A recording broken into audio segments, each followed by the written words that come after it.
tinggal tugas kita adalah menampilkan pesan respon errornya ke HTML. Karena server sudah mengembalikan respon dalam bentuk error. Yang kamu bisa lihat di dalam tab network. Terus kita klik URL-nya.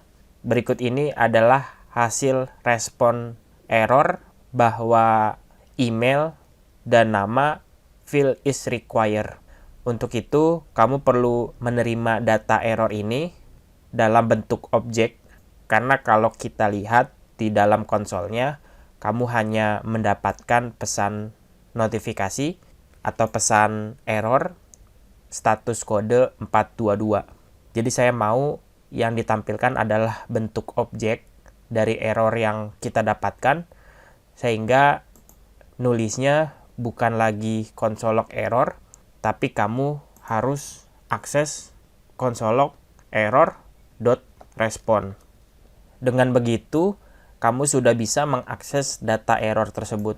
Pastikan aplikasinya sudah dijalankan, npm run watch-nya juga sudah berhasil kamu eksekusi. Jadi pada saat saya buka halaman registrasi, inputnya kosong, saya submit, maka kamu akan mendapatkan pesan respon dalam bentuk objek seperti ini. Nah, nanti data error ini akan kita tampilkan ke dalam HTML. Caranya, yang pertama, kamu perlu buat satu properti di dalam data. Saya pisahkan dengan koma. Nama datanya adalah error. Dia bentuknya single object. Nanti data error ini untuk dibinding ke setiap inputannya, tulis errornya di sini. Saya akan buat elemen div dengan kelas error atau bebas. Yang penting kita sediakan div untuk pesan errornya. Untuk saat ini saya buat pakai elemen HTML biasa.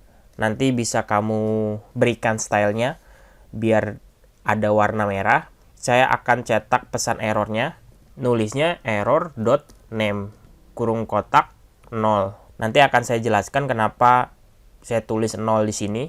Kemudian kita juga harus cek dulu menggunakan directive if jika error.name tidak kosong, artinya errornya ada, maka silakan render pesan errornya di sini. Lakukan hal yang sama untuk inputan lainnya seperti email dan juga password. Saya copy dan pindahkan, tinggal kalian ganti. Ini error.email, pesannya juga error.email, begitupun untuk error.password. Nah, tapi data errornya masih kosong. Data error ini akan diisi ketika Axios-nya berhasil menangkap pesan errornya atau pesan statusnya. Jadi kalian bisa saja mengupdate data errornya dengan cara mengakses objek data, yaitu this error sama dengan error.respond.data. Data ini kata kunci yang kita telusuri, jadi data.error, nanti kita akses satu-satu, email, nama, dan password. Nah, kenapa kita harus menggunakan kurung kotak? Karena isi dari objek error, yaitu properti email, bentuknya array. Jadi kita harus telusuri indeks keberapa, maka dari itu kita perlu pakai kurung kotak. Nah, jadi kita tangkap semua errornya di sini, error respond data.error, sesuai dengan susunan objeknya ya. Karena ini semua sudah diberikan sama server, kita tinggal telusuri saja. Harusnya kalau kita buka lagi aplikasinya, ada pesan error di dalam konsol. Oh iya, ini data error bukan kita taruh di sini. Dia harus di dalam kurung kurawal return-nya. Jadi jangan sampai salah, datanya itu ada di dalam return. Kita balik lagi, respon errornya hilang. Sekarang kalian boleh submit lagi form registrasinya tanpa perlu mengisi inputannya. Maka akan ada hasil error validasinya ditampilkan satu persatu di dalam HTML. Dan pada saat salah satu inputannya saya isi, misalnya saya masukkan namanya, terus saya submit, yang lain masih kosong, dan yang lain masih ada pesannya, kecuali namanya sudah berhasil kamu isi. Maka pesan error namanya akan otomatis hilang.